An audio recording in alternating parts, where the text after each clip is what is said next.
Literary critic Northrop Frye once observed that in our primitive days, our literary heroes were, well, nearly gods, and as civilization advanced, they came down the mountain of God, so to speak, and became more human, more flawed, less heroic, and more realistic.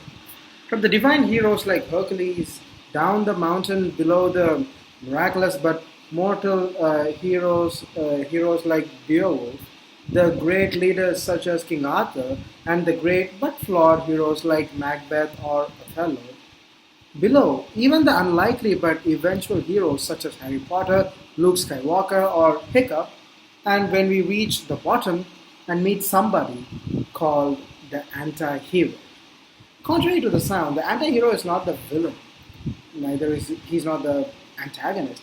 The anti-hero is actually the main character in some contemporary works of literature. Guy Montag in Fahrenheit 451, Winston Smith in 1984, who unwittingly ends up challenging those in power, that is, those who abuse their power, to brainwash the populace to believe that the ills of society have been eliminated, where ideally those who challenge the establishment should be wise, confident, brave, physically strong, with the type of charisma that inspires the followers. So this anti-hero usually unfolds into something like this. The anti-hero initially conforms, ignoring, accepting the established views, a typical unquestioning, brainwashed member of the society. The anti-hero struggles to conform all the while starting to object, perhaps finding other outsiders with whom to voice his questions, and naively or unwisely sharing those questions with an authority figure. The anti-hero openly challenges society and tries to fight against the lies and tactics used to oppress the people. This step for the anti-hero is a seldom matter of brave, wise, and heroic opposition.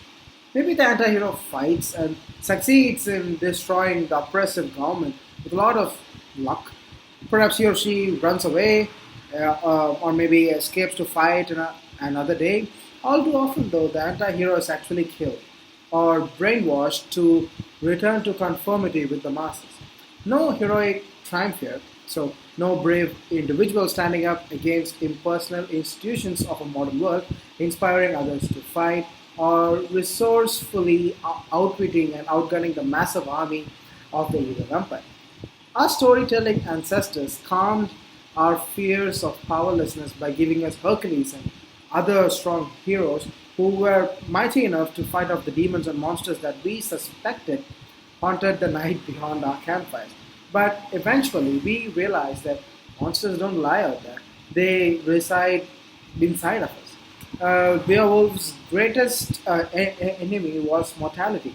Othello's was jealousy. Hiccup's was self-doubt. And in the tales of infectual anti-hero, that is in the stories of Guy Montag and Winston Smith, lie the warnings of contemporary storytellers playing on very primitive fears that we are not strong enough to defeat the monsters.